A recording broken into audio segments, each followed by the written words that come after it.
from all about skin well-being, and I'm sure all of you must be keeping good health. We all know taking good care of our skin is important for more than just our appearance. As the largest organ, your skin becomes the most essential to your overall health. A fungal infection is very common on our skin or nails. Fungal infections or diseases caused by a fungus, yeast, or mold. Mild fungal skin infections can look like a rash, which can be really itchy and annoying. So let's connect today with our skin expert, Dr. Pragya Bhandari Gupta, live from Sunam, Punjab, to enlighten us on the topic of fungal infection. Dr. Pragya Bhandari Gupta is MBBS, MD, dermatologist, venerologist, cosmetologist, and she will share her insights on fungal infections today. A very warm welcome to you, Dr. Pragya. Hello, thank you so much for inviting me here. So, doctor, today we are going to talk about fungal infections and, especially during this time of the year when it's really hot, it's humid, we all are sweating, and fungal infection cases are always on a rise. First of all, what is fungal infection? See, fungal infection, I would not go into much of the scientific term because it's for the local people, right? People need to Absolutely. understand this. Mm-hmm. There are many kind of species are there in fungus. If we scientifically say, little bit of science also I'll talk today. Mm-hmm. See, generally they are either caused by dermatophytosis or dermatomycosis. Mainly dermatophytosis, they are divided into three genera: epidermophyton, trichophyton, and microsporum. Mm-hmm. Generally, epidermophyton and trichophyton, they cause the fungal infection. Okay, this is for the doctors generally, not for the common people, but still they should little bit know the scientific term. Okay, Absolutely. so in a it's fungal infection, they are caused by, in a colloquial term, if you say, it's from the spore of the fungus. So it can cause infection of the skin, nail, hair, and even the internal organ also. Fungal infection can happen. Right. Right. And today we are going to talk about fungal infection of skin, and we'll try to talk a little bit on nails and on scalp as well. Internal Right. organs, of course, we are not going to cover. And Doctor, because we are going to focus more on fungal infection on our skin, what are the main areas where normally fungus, attacks, and we get to see a lot of fungal infections? See, we call it as an intertriginous area. That is the fold of the skin. Okay. Uh-huh. Be it the fold, be it the groin area, be it underarms, or in female below the mammary gland, below the chest, or in between the toes, where between the fold we get most of the fungal infection. Okay, Right. and right. Yeah, because mostly, sweat accumulates in the folds and, it's not that airy. And there it becomes more happy environment for the fungus to grow. Yeah, because air circulation gets disturbed. I mean, air circulation is not there. So fungus are happily growing there. They are not disturbed. Okay. Right. We always say, doctor, that prevention is better than cure because this is the time when fungal infection is always on the rise. Summers, after that, monsoons will come again, a lot of humidity, sweat, etc. So, what are the preventive measures we can take to keep ourselves safe or at least be in a better position? See, there are many things which we can do. The first thing is wear lightweight clothes like cotton, very loose fitted clothes. Avoid the tight fitting clothes, especially the undergarments. They should be made up of cotton. Okay, and take bath regularly. Take bath regularly. Okay. Yes. Not only that, you can use some absorbing the dusting powders also in your intertriginous area. And drink lots of water. Do not share your clothes, your footwear, your comb, your towel with anyone. And the main thing is, if you got the fungal infection, any kind of rash you get, Do not get treated by the local chemist. You should always go and find a certified dermatologist, go and show it to them and take the proper treatment. So that's how you can prevent it. Wash your socks properly. Your shoes should not be wet. People, they don't change their shoes, and they don't take care of their shoes.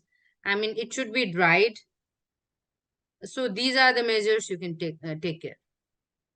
Definitely. So these are the measures mostly related with maintaining a good personal hygiene. Hygiene, yeah. And one very important thing that Dr. Pragya have just said is that please do not get it treated by a local chemist.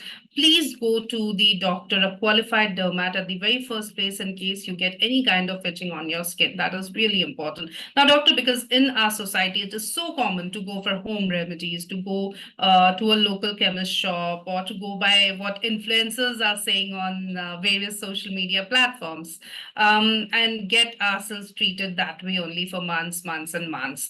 Uh, how harmful it can be, getting over the counter medication or home remedies, See, etc. little knowledge is very, very dangerous, right?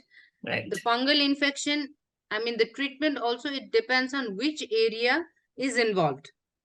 And the doctor decides, the qualified dermatologist, they decide that for how long you have to take the treatment.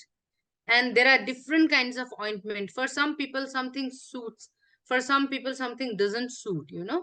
And so whether that person needs only oral treatment or that person needs the topical treatment, only the ointment will work if it has just started with the one single patch, the rash. Might be the topical treatment, one or two creams, antifungal creams, they will work. But if it is extensive, then there might be some underlying cause as well. So if you go to the proper dermatologist, then they'll find out the cause and they'll treat the root cause of it, right? Right. So that's the way we should approach it. And I'm sure you also get patients in good numbers who have tried to, self-medicate themselves, self-treat themselves, and then they come to you. And then there are people who comes to you at the very first place. Is there a difference in their treatment time? Because one is a fresh case, and the other have tried so many things. So does it make their treatment Yes, yes, duration vary? definitely it makes. The fresh case, they get cured very soon and easily. Okay, we don't need to give them a prolonged therapy because they haven't tried anything. But for the people who have taken treatment from the chemist, local RMPs, or they have self-medicated, they've already developed resistance towards some of the drugs. Why? Because some of the drugs they don't take it in proper doses. So the fungus already has developed a resistance towards it. So treatment failure is very common with these people who have already taken treatment. They fail there and they come to us. And so it's like 40% of the people now, because people are very aware now, 40% of the people, they come whenever they see a single rash, also they come to us. But 60% are still there who try their home remedy, the homeopathic medicine, with the local chemist and the RMP, and when everything is nothing works, and they come to me, they come to us.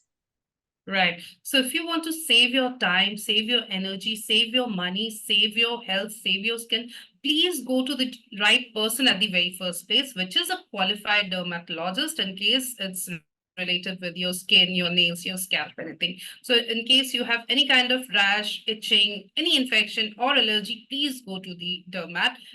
That's really important. Doctor, we also hear of cases of recurrence in fungal infection. So why does this recurrence or why it occur again and again? See, the first thing the recurrence occur is patient, they do not stick to the treatment. Okay, they stop the treatment in the middle, they do not complete the therapy. And another thing is they do not know that if one person in the family is involved, the other might be involved, and that person also needs to treatment, not only one person. So they are not aware that, okay, they think that, okay, if I get the treatment done, then maybe I'll be all right. But it's not like that, you know. Fungus, it releases spore, and that spore can be picked up by anyone. And the family members, they share their bed, the towel, they stay together, right? So the fungus in a one family, it's very easy to spread. So one thing people need to know, why there is recurrence is, stick to the treatment, and stick to the prevention, what precaution and prevention, whatever has been treated by your doctor. All those measures, you know, wearing the loose clothes, and not wearing the synthetic one, and taking bath regularly, changing your uh, shoes and socks regularly. And most important part is, please get your family also treated if they have infection. Right. I think that is a very important message to send across, that in case any member in the family is infected, it's very important to get that person treated, and also taking care of the rest of the members in terms of their diagnosis, their personal hygiene, etc., etc. It's really important. Now, doctor, because you just mentioned about other family members. Now, if a person is infected and he or she is taking treatment, what else the family members can do, or the person who is infected can do, which can ensure that they don't end up spreading the infections to others? Right. What we suggest our patient is, wash your clothes separately, change your bed sheet every day, and when you wear your clothes, you sun dry them, and you always iron your clothes.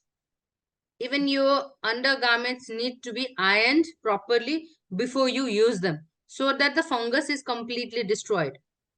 Because when you wear that cloth, the fungus, it when it the spores are released in the clothes as well, so they need to be dried properly in the sun. And not only that, they need to be ironed properly before using them, so that stops the spread. Right.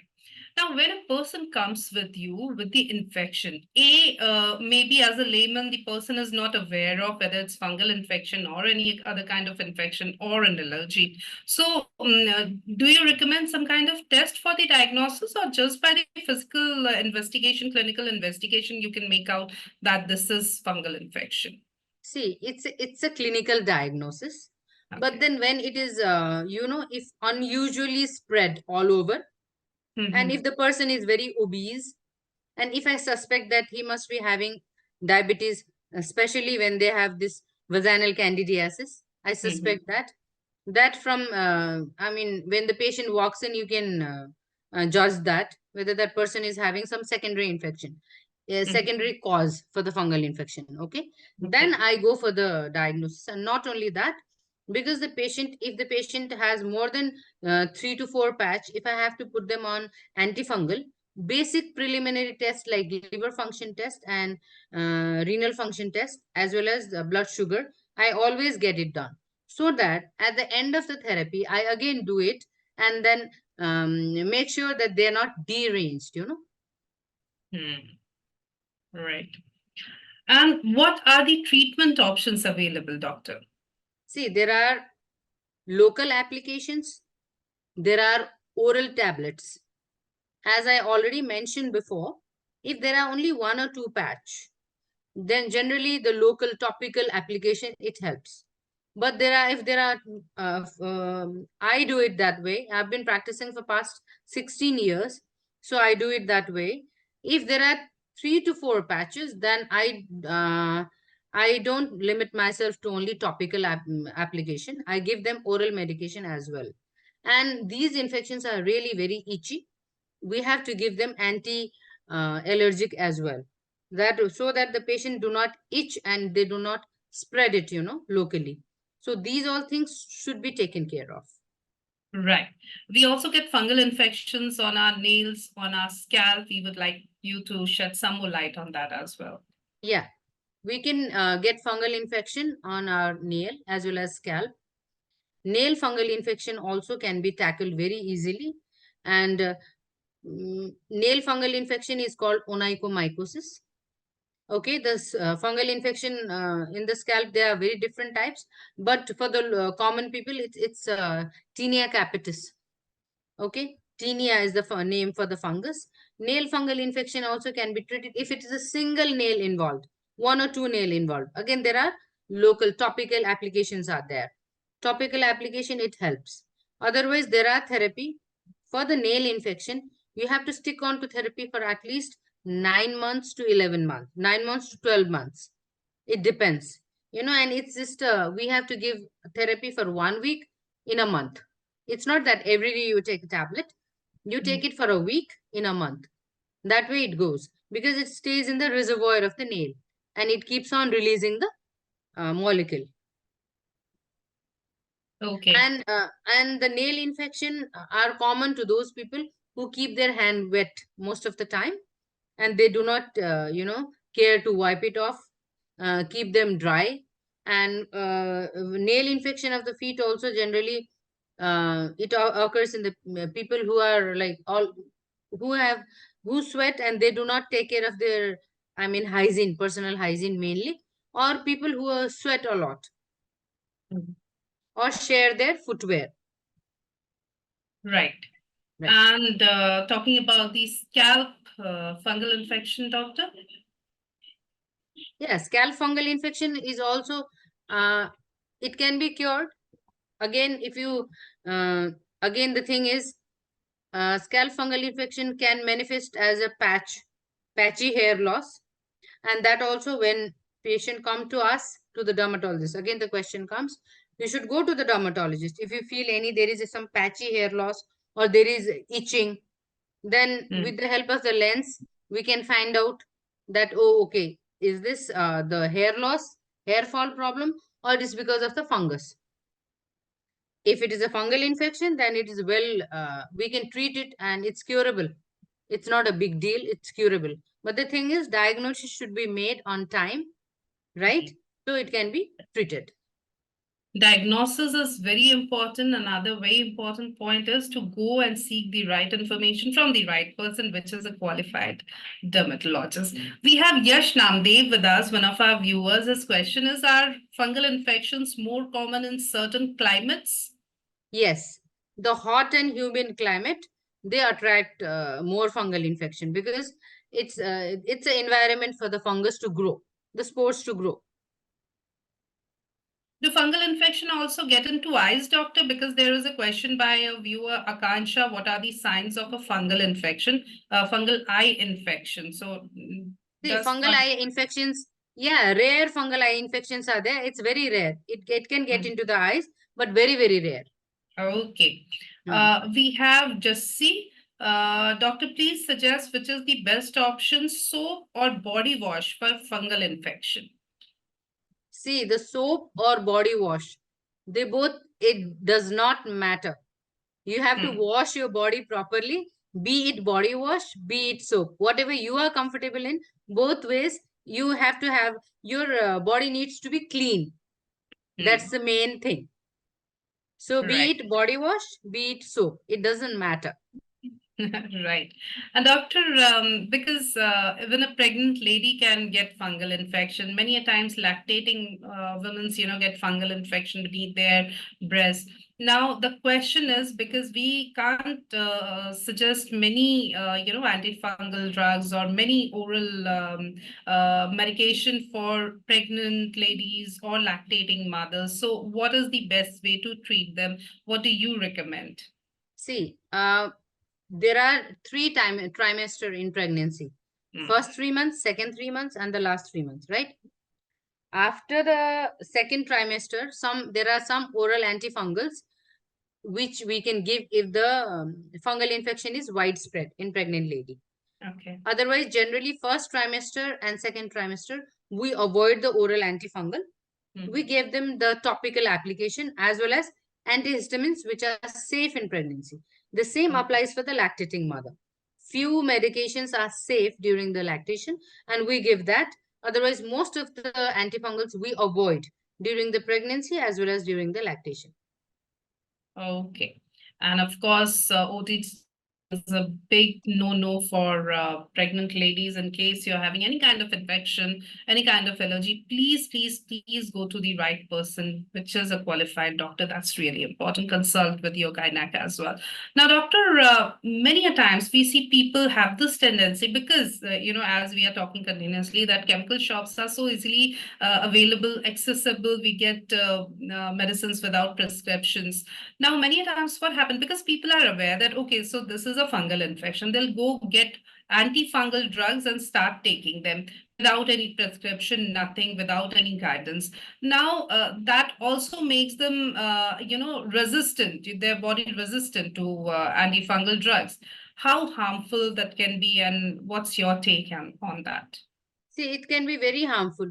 The first of all, when they come to us, then they are mostly resistant to all the drugs because they have taken it, the bits and pieces of everything. Okay, they have even applied the creams. They have applied all these substandard creams, but the luckily the thing is there are very nice newer antifungals which have come up, which the local chemist shop and the RMPs they do not know about it. So we can use that one in them. And another thing is sometimes what happens is they have taken various medications. They have taken around 3 to 4 kind of antifungal tablets that the liver is completely damaged. In that case also sometimes we get very very helpless, that okay, now what to give them because their liver is completely damaged. So you are asking me about the investigation. These kind of resistant cases which they have taken treatment from everywhere, every nook and corner, I get them investigated first before I start my treatment. So Because if their that's liver really is important. deranged, if there is any other issue, we deal with that first and then we go for the antifungal treatment. Right. So that is very important that we go and go to the right person, which is a qualified dermat at the very first place.